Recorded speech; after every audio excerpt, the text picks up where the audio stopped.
Still stuck here, huh? I guess some people just never level up.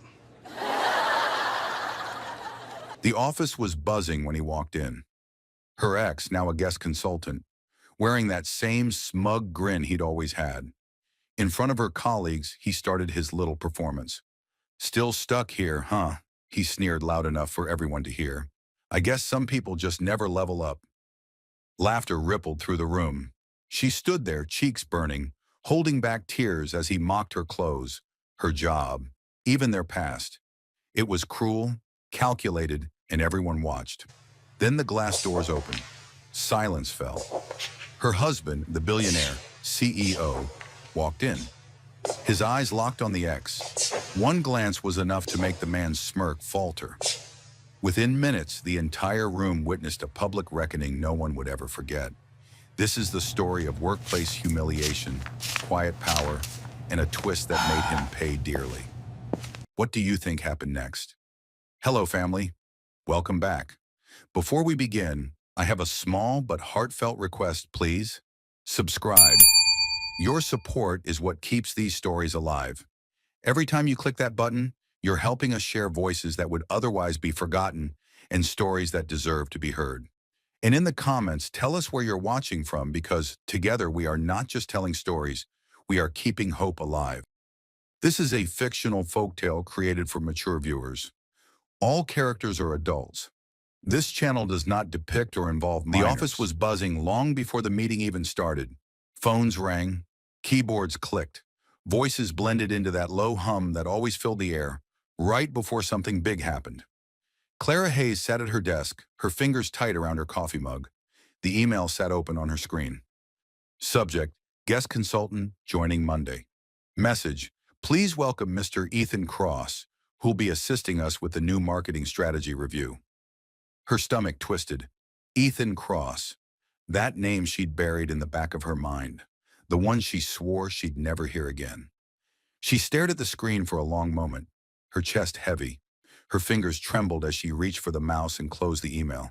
But it didn't matter. His name was already echoing in her head like a cruel song she couldn't turn off. It had been 3 years. 3 long, brutal years since everything fell apart. Once, Clara was one of the top creative strategists in the company. She was engaged to Ethan then, handsome, confident, from a rich family. He'd swept her off her feet with easy charm and big promises. Everyone at work adored him. She did too, until she found out he was cheating on her with her best friend, Tessa, the woman who stood by her side at work, who cried with her over late nights and coffee breaks, was the same one who whispered about her behind her back when the truth came out. The breakup was public, messy, and humiliating. Tessa spread lies that Clara had breakdowns, that she was unstable, that she'd lost clients because of her emotions.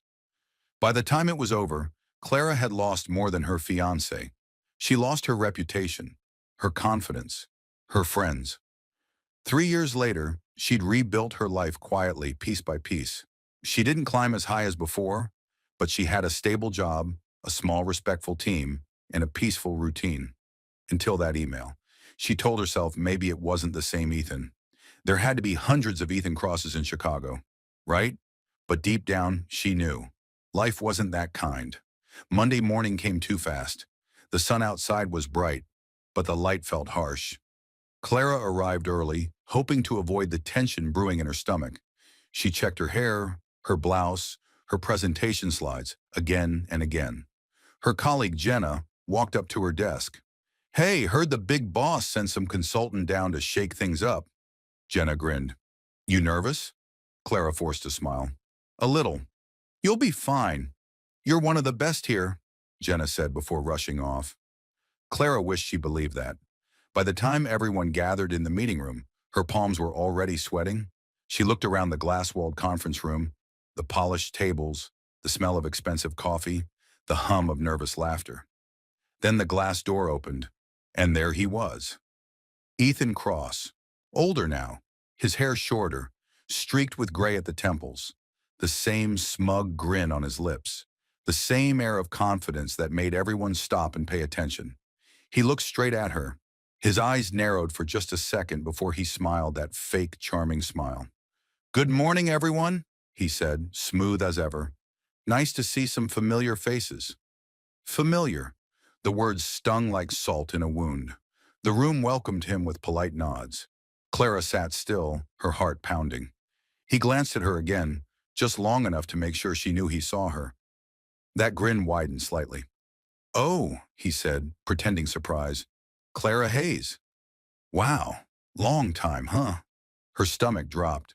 The room went quiet, curious eyes flicking toward her. "Hi, Ethan," she said softly, keeping her voice steady. "You're still here?" he said with mock amazement. "I mean, wow. I thought you'd be running your own agency by now." A few people chuckled awkwardly. Clara smiled thinly. "I'm happy where I am." "Good for you," Ethan said, with that tone that made "good for you" sound like, "how sad." Then he turned to the team. "All right, let's get started. I'm here to bring some new perspective, fresh ideas, maybe even drag this department out of its comfort zone." More laughter. Clara stared down at her notepad, pretending to take notes. Her face burned. He paced around the room as he talked, confident, smooth, acting like the king of the room. Every word felt like a subtle jab meant just for her. When it was her turn to present, she stood up, holding her tablet tight. Her slides were clean and organized, her plan solid. She knew her work was good, but Ethan didn't let her finish. Wait, he interrupted, waving his hand. "This campaign, it feels a little old-fashioned, doesn't it?" "Kind of like something from 5 years ago," Clara blinked. "I was basing it on our existing customer data." Sure, he said, smirking. "I get it. You like to play it safe.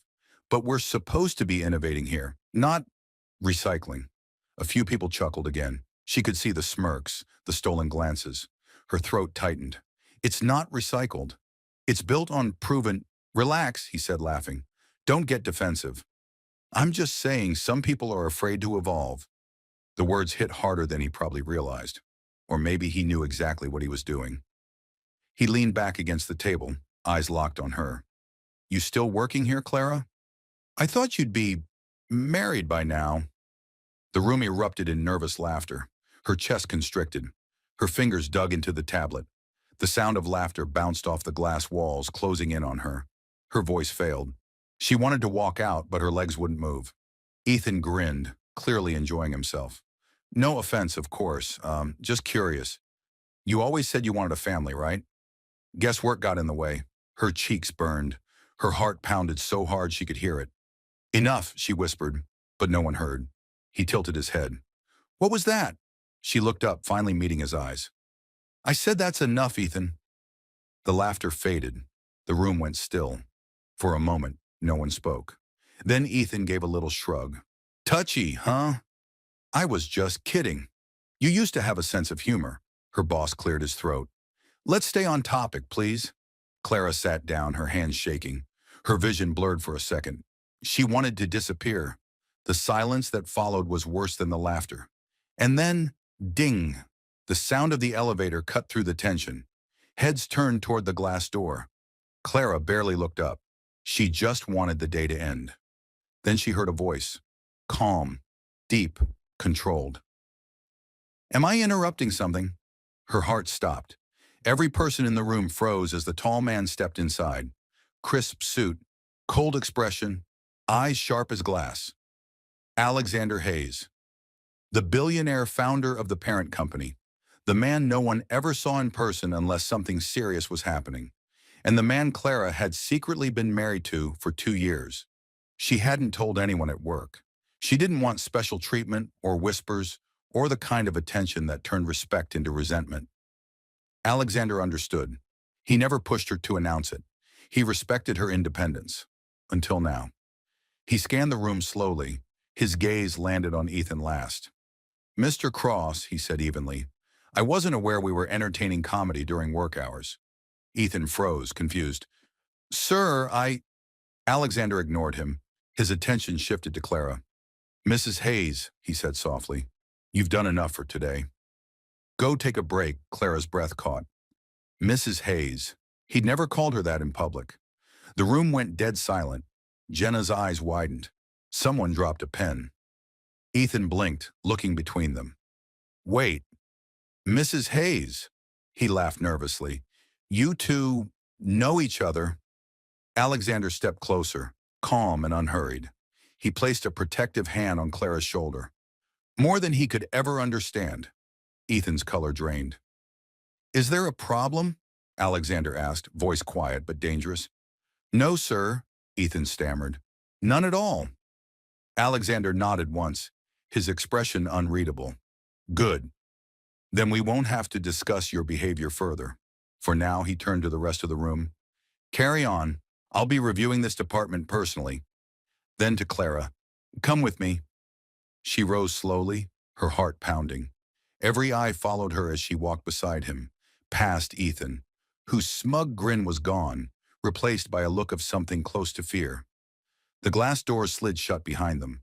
Outside in the hallway, the silence felt heavier than the one inside. Clara finally spoke, voice trembling. You shouldn't have done that. Alexander looked down at her. He humiliated you.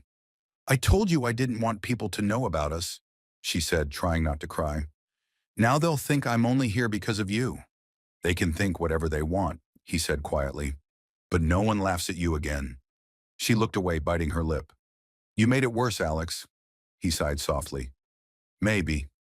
But I'd rather face rumors than watch you stand there while someone tries to break you. She didn't answer. She was too full of shame, anger, and something else she couldn't name. Fear, because she knew what this meant. The secret she'd protected so carefully was gone. Her quiet, rebuilt life was about to get loud again. Behind the glass walls, she could still see Ethan through the reflection, pacing, uneasy, pretending to review papers. But his eyes told a different story. The smug consultant who'd come to humiliate her just realized he'd picked the wrong woman to mock.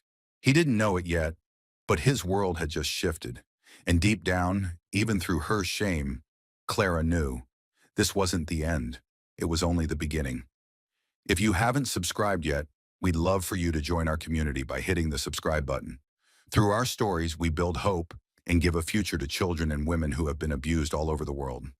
Motivate us by subscribing and turning on your notification bell so you never miss a story that matters. Also, let us know in the comments, where are you watching from and how did this story speak to you?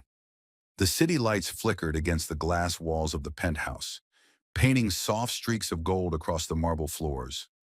It should have been peaceful. It should have felt like home. But tonight, it felt like a cage. Clara stood by the window, arms folded tightly around herself, staring out at the skyline. Down below, cars crawled through traffic. People rushed home. The world kept moving. Inside, everything felt still. Too still. Alexander had just finished a call and placed his phone on the counter. He walked toward her, his shoes quiet on the marble. You haven't said a word since we left the office. She didn't turn. What do you want me to say? That you're not going to let him get to you. She let out a shaky breath. You exposed our marriage in front of everyone, Alex. That's all they'll talk about tomorrow. Not the work, not the project, just me. He sighed, rubbing the bridge of his nose. I didn't expose anything. I protected you. You didn't protect me, she said sharply, spinning around. Her eyes were red but steady. You embarrassed me. Now everyone will think I'm where I am because of you. His jaw tightened, but his voice stayed calm. Would you rather I stood there and watched him humiliate you? Clara didn't answer right away. She walked to the counter, picked up her untouched glass of wine, and set it back down. Her hands were trembling slightly. You don't understand, she said finally, quieter this time. I spent years trying to prove that I could do this on my own. After what Ethan and Tessa did, I promised myself I'd never depend on a man again. Never, Alexander studied her face. And you haven't. You've worked for everything you have. People won't see it that way, she said bitterly. They'll think I slept my way to the top, that I married you for your money. The gossip will be worse than before. He stepped closer, lowering his voice. Clara, I don't care what people think, and neither should you. Her laugh came out hollow. Easy for you to say. You're Alexander Hayes. No one questions you. He frowned slightly. You think that makes it easier? Everyone wants something from me. Everyone talks behind my back. The difference is, I don't let it define me. She turned away again, staring at the lights outside. Her reflection in the window looked small, fragile. I just wanted a normal life again. Quiet, safe for a while, neither of them spoke. The ticking of the wall clock was the only sound between them. Then Alexander said quietly, "Ethan Cross won't be a problem much longer." She turned sharply. "What does that mean?" "Nothing you need to worry about," he said, walking toward his desk. "Alex." He didn't answer. "I'm serious," she said, following him. "What are you planning?" He stopped and looked at her, his expression unreadable. "Nothing illegal, nothing dramatic. Just a correction." "Don't do this," she pleaded. "Please, I don't need you to fight my battles." He met her eyes. Steady, protective. "I know, but that doesn't mean I'll watch someone drag your name through the mud again." Her throat tightened. "Promise me you won't do anything reckless." "I promise I'll handle it," he said quietly, then walked out of the room. She wanted to believe him. She really did, but the tone in his voice told her this wasn't over. Hours later, after Alexander had gone to his office downstairs, Clara lay awake on the couch, staring at the ceiling. Her mind replayed every moment from the meeting, the laughter, Ethan's grin, the way her coworkers looked at her when Alex called her Mrs. Hayes. She felt sick. Eventually, she drifted into uneasy sleep, and in that half-dream state, the memories came back. 3 years earlier, she'd been standing in almost the same spot, an office full of people who whispered the moment she entered. She remembered the way they looked at her, like she was broken. Tessa's voice still echoed in her mind. "Clara's unstable. She gets too emotional. You can't trust her with big clients, and Ethan's, full of false pity. She just needs time. She's been through a lot, but they were the ones who had caused it all.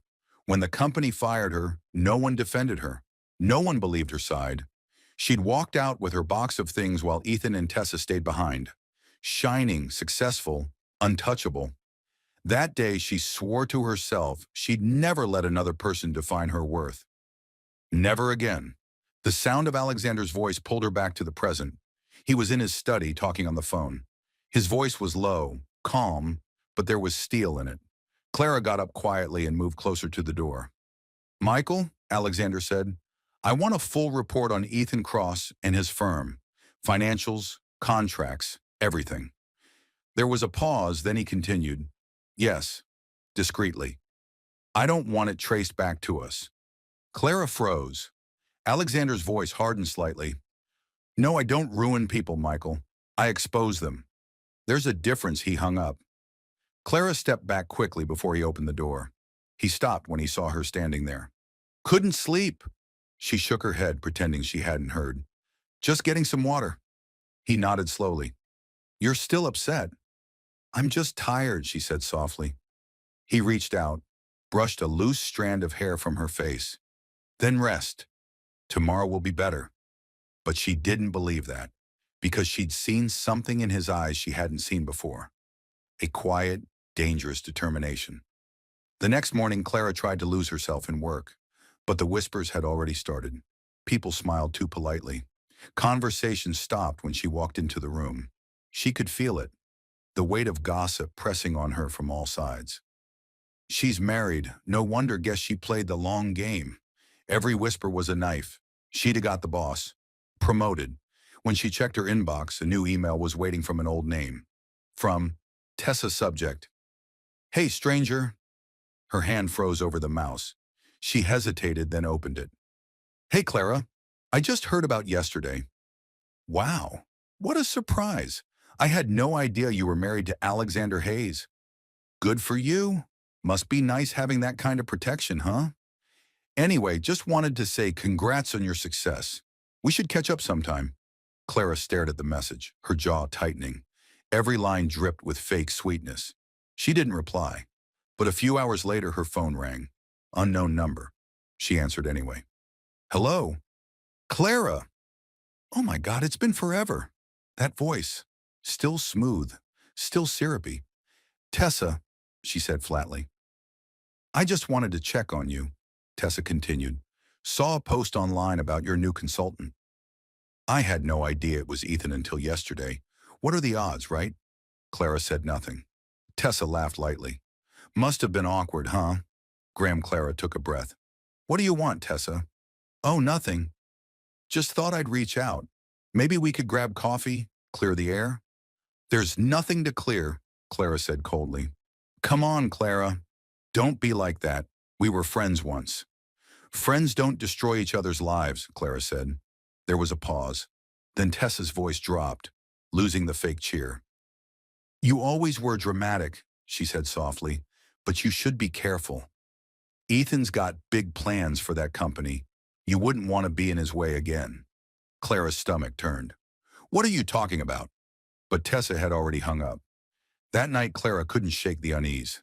She kept thinking about what Tessa said. Big plans. Ethan wasn't the type to just show up by coincidence. He was here for something. She opened her laptop and started digging. Public records, company news, project updates. Anything she could find about Ethan's consulting firm, Cross and White Solutions. It didn't take long. A recent article mentioned that his firm was bidding for a major contract with a rival company, the same contract her department had been competing for. Her heart sank. Ethan hadn't come to embarrass her. He'd come to steal her work, to use her project as leverage for that contract. And she'd handed him everything during that meeting. The front door opened quietly. Alexander walked in, his expression unreadable. You're still up, he said. Clara turned the screen toward him. You knew, didn't you? He studied the monitor, then looked at her. I suspected. He's using my work, she said, her voice breaking slightly. He came here to humiliate me and to steal from me. Alexander nodded once. Now you understand why I can't just let this go. She looked at him, fear and anger mixing in her chest. What are you going to do? He didn't answer right away. He poured himself a drink, took a slow sip, and finally said, Sometimes people dig their own graves. All I do is hand them the shovel. Alex, he met her gaze, calm but cold. Go to bed, Clara. You'll need your strength. For what? She asked quietly. For the moment when everything turns. That night, Clara lay awake again, staring into the darkness. Outside, the city shimmered. Silent, distant, cold. Somewhere out there, Ethan and Tessa were probably celebrating, thinking they'd won again. But they had no idea what they'd just set in motion. Because Alexander Hayes wasn't. He was a storm waiting to break. And this time, Clara wasn't the same woman they'd destroyed. She was smarter. And soon, the truth would be their undoing. The annual corporate presentation was the biggest event of the year, the one everyone prepared for months in advance. The stage was polished, the banners crisp, the cameras ready to live stream the show to investors and partners across the country. It was supposed to be a day of pride, ambition, and polished smiles. But for Clara Hayes, sitting quietly near the back of the grand conference hall, it felt like walking into a storm she already knew would strike. She adjusted the badge clipped to her blazer and stared at the stage. Ethan Cross was already up there, pacing like a performer in his element. The big screen behind him flashed bright slides filled with numbers, charts, and keywords. All the work she had spent months creating, her ideas, her strategies, her voice, and now he was parading them as his own. Ethan's voice boomed through the speakers. What you're seeing today, he said confidently, is the future of marketing efficiency. A model that will increase client retention by 25% and triple engagement in the first quarter. Applause followed. Polite, practiced, just a husband. Stronger. Clara's stomach turned. She had built those models herself. Late nights, countless revisions, hours of trial and error. Every number on those slides came from her hands. And now he was up there, soaking in the spotlight, smirking as if he had built the world. Jenna, sitting beside her, leaned close and whispered, Didn't you design something like this last month? Clara didn't answer. Her fingers were locked together in her lap, her knuckles white. Ethan continued grinning. We at Cross and White believe in integrity, transparency, and innovation. Our goal is simple, to take this company into a future where loyalty and honesty drive every decision. The words integrity and honesty made her chest burn. He was stealing her work while preaching morality to a room full of executives. The room erupted in another round of applause. Clara kept her eyes on the floor. Then came the sound, a soft click, the sound of heavy doors opening at the back of the hall. And suddenly everything changed. People stopped clapping.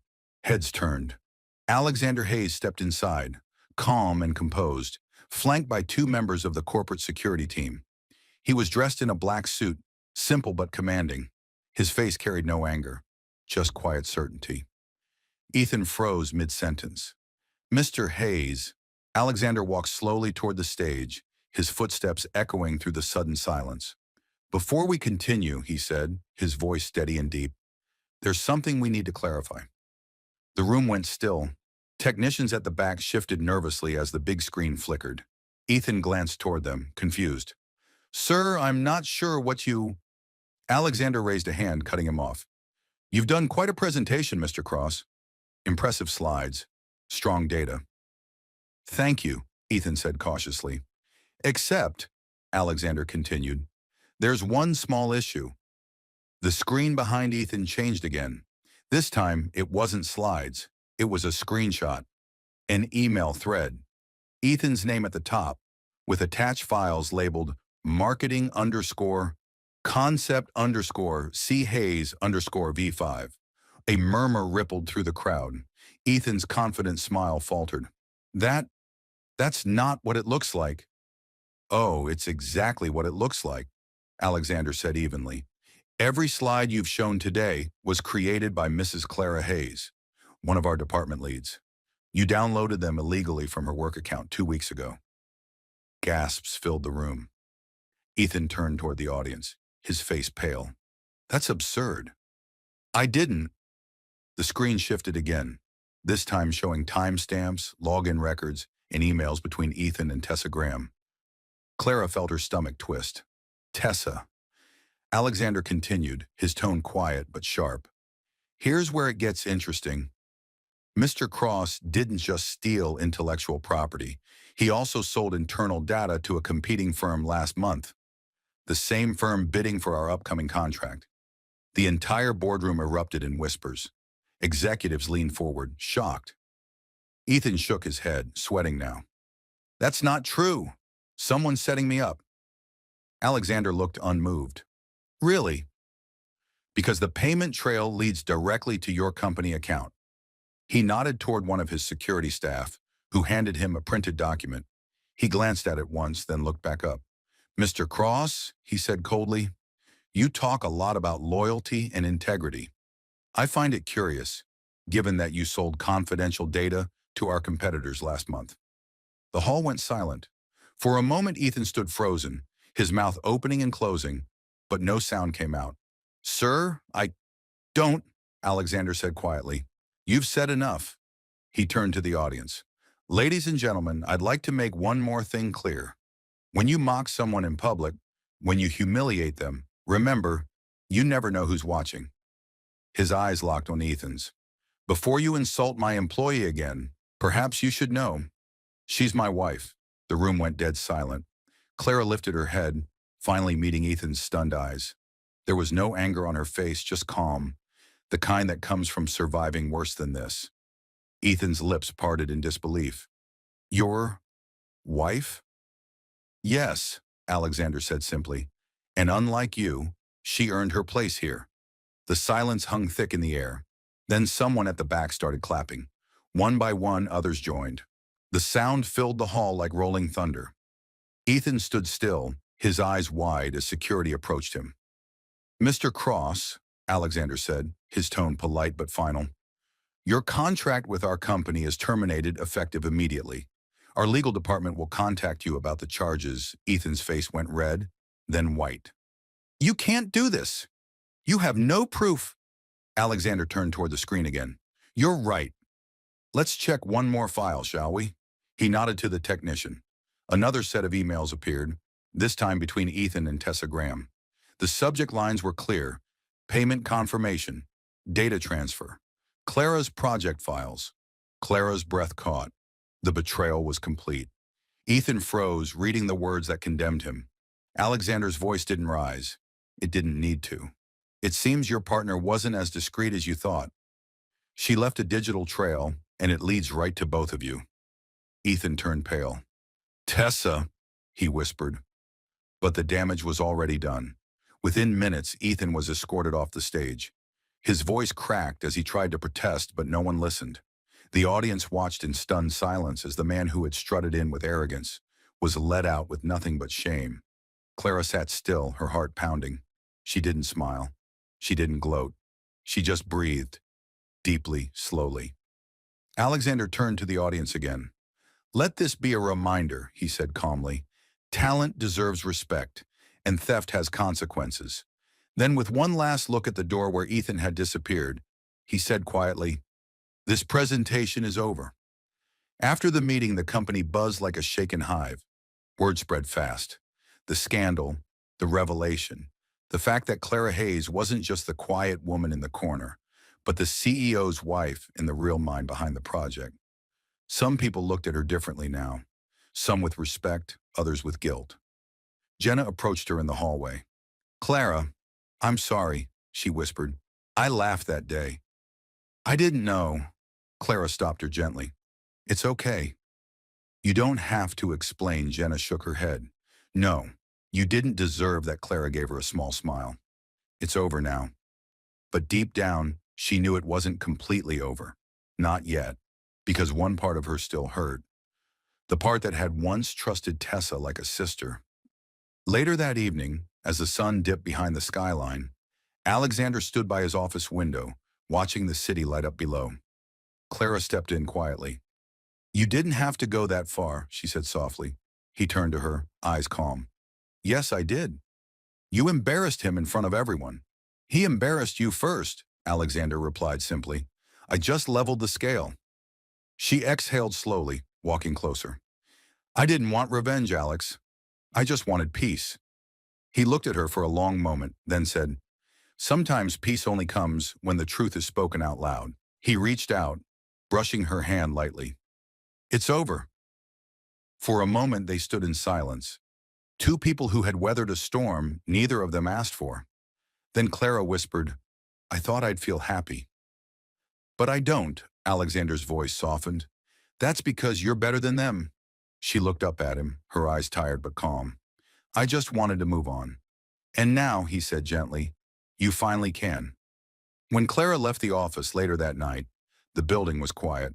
The glass walls reflected the city lights, clean and sharp, like the truth that had finally been revealed. She walked past the same hall where Ethan once mocked her, past the desks where laughter used to sting her ears. Now there was only silence, a different kind of silence. Not the silence of shame, but the silence that comes after victory.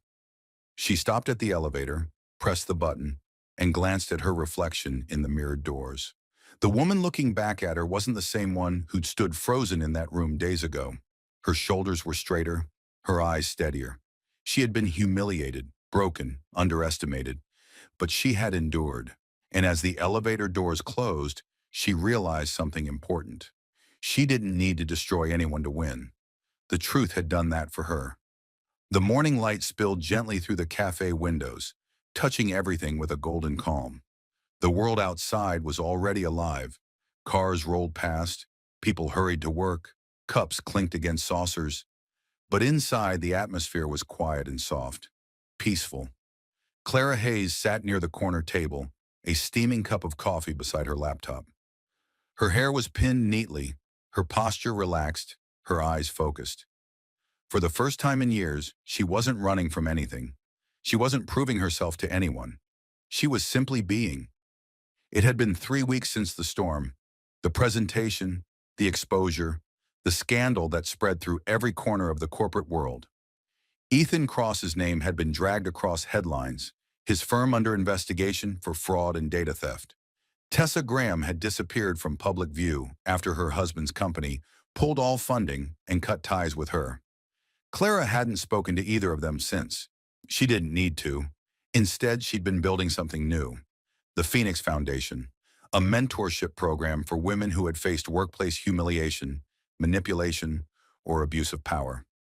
The name came naturally, rising from the ashes, stronger, wiser, unstoppable. The first event had already been scheduled for next month, and applications poured in faster than she expected. Dozens of women had written to her, strangers who said her story had given them courage. Some wanted advice, some wanted jobs, some just wanted to be heard. Every message reminded Clara why she had endured everything she did, because pain, when transformed, could become power. The bell above the cafe door chimed softly, and Clara looked up from her screen. At first, she didn't recognize him. The man who walked in was thinner, his shoulders slouched, his hair unkempt. His suit, wrinkled and faded, hung loosely, as if it didn't belong to him anymore. He carried no briefcase, no confidence, just an air of quiet defeat. Ethan Cross. For a moment, their eyes met. The recognition hit both of them at once. He froze at the entrance, uncertain. She stared for a heartbeat, then turned back to her coffee. He hesitated, then walked slowly toward her table. "Clara," he said softly. His voice was nothing like the one that used to fill rooms. It was smaller now, tired. She didn't look up. "Ethan, can I sit?" She nodded once, expression neutral. "For a minute." He pulled the chair out and sat across from her. The silence stretched. "You look different," he said awkwardly. "Happier." "I am," she said simply. He nodded, fidgeting with his hands. I heard about your foundation. The Phoenix thing. It's impressive." "Thank you." Another pause. "You're doing well," he said. "Better than most." "I worked for it." He gave a small, bitter laugh. "Yeah, you always did." Clara finally looked at him. His eyes were red-rimmed, the kind that came from sleepless nights and guilt that didn't fade. He looked older than his years. "What do you want, Ethan?" she asked quietly. He swallowed. "I came to apologize." She said nothing. He continued, his voice breaking. "I lost everything, Clara. The company, the money, the respect. Even Tessa's gone. Turns out loyalty wasn't her strong suit either." Clara leaned back in her chair, watching him carefully. He ran a hand through his hair. "I don't even blame her. I blame myself. For everything. I thought hurting you made me powerful. But it didn't. It just made me hollow." Her eyes softened slightly, but her tone stayed even. "You always had a choice." "I know," he said quickly, "and I made the wrong ones. Over and over." He hesitated, then whispered, "You always had everything, Clara. I just didn't see it." She studied him for a long moment. Then she said quietly, "No, Ethan. I built it while you were busy tearing people down." His eyes filled with tears. He tried to blink away. "You were the best thing that ever happened to me, and I destroyed it." "You didn't destroy it," she said gently. "You destroyed yourself." He lowered his head, shame written all over his face. "I don't expect you to forgive me." She tilted her head. "Then why ask?" He gave a sad, hollow laugh. "Because I need to hear it. Because I can't sleep without trying to fix what I broke." Clara looked down at her coffee cup, the steam curling into the air. When she spoke again, her voice was calm but final. "Forgiveness isn't for you, Ethan," she said softly. "It's for me." He looked up, confused. She continued, "I forgive you because I don't want to carry you anymore. You've taken enough from me already." His mouth opened slightly, but no words came. Clara stood, collecting her things. "Take care of yourself," she said. "You'll need it." Ethan stood too, desperate now. "Clara, please." She stopped him with a raised hand. "You left me in pieces once. You mocked my pain in front of people who laughed with you. I survived that. So believe me when I say, I don't hate you. I just don't see you anymore." He blinked, lost. "You're really walking away." She smiled faintly. "No, Ethan. I already did. You're just catching up." Then she turned and walked out of the cafe, her heels clicking softly against the floor. Ethan stood there, watching her go. The woman he had once broken now walking with quiet strength, leaving him behind like a ghost from a life that no longer mattered. Outside, the morning sun was bright. The air smelled like coffee and rain, and people moved around her, talking, laughing, living. Alexander Hayes stood by the car parked near the curb. leaning casually against the door, hands in his pockets. He looked at her and smiled when their eyes met. "How'd it go?" he asked. Clara exhaled, her shoulders relaxing. "He's not the same. People rarely are after they meet their own consequences," Alexander said quietly. She nodded. "I told him I forgave him." His brows lifted slightly. "You did?" "Yes." She smiled faintly. "But not for him." For me, he stepped closer, brushing his fingers against her hand. "That's why you're different, Clara. You don't destroy people. You outgrow them." She looked up at him. "Is that what this feels like? Outgrowing pain?" He smiled. "No, that's what freedom feels like." They stood there for a moment in the quiet morning, the noise of the city fading into a soft hum around them. Then he opened the car door for her. "Ready to go, Mrs. Hayes?" She nodded. "More than ever." As they drove away, the cafe shrank in the rearview mirror, a small reminder of a past that no longer held her. Ethan sat inside, alone at the table, staring at the empty chair across from him. The sunlight hit his face, but he didn't move. The weight of his choices pressed down on him, heavier than the years of arrogance that had once kept him standing tall. He finally understood what Clara had meant. Forgiveness wasn't about releasing the guilty. It was about freeing the wounded. But for him, it was too late. Clara looked out the window as the car merged into traffic. The city was alive, glowing in the morning light. Busy, restless, full of second chances. She smiled to herself. The Foundation's first mentorship event was in 2 days. 20 women were coming from different states, women who had faced cruelty, ridicule, humiliation. And she was ready to meet them, to listen, to help them stand again. Because now she understood something she hadn't before. Survival wasn't just about enduring pain, it was about transforming it. Her phone buzzed with a message from one of the new applicants. "I was fired for speaking up against my boss. I don't know how to start again," Clara typed back. "You already did. You reached out. That's how it starts." She hit send, smiling. Outside, the light grew stronger. When you laugh at someone's pain, remember, life has a way of circling back. True power doesn't shout, it simply shows up and makes you pay. You can humiliate someone publicly, but karma does it better. Never underestimate a quiet person. Their silence isn't weakness. It's the sound of your downfall being written. As the camera of life moved away from Clara Hayes, the woman who once stood in shame but now walked in strength, one truth lingered. Cruelty is loud, but justice is quiet, patient, and unforgettable. And sometimes it wears heels and walks out of a cafe without looking back.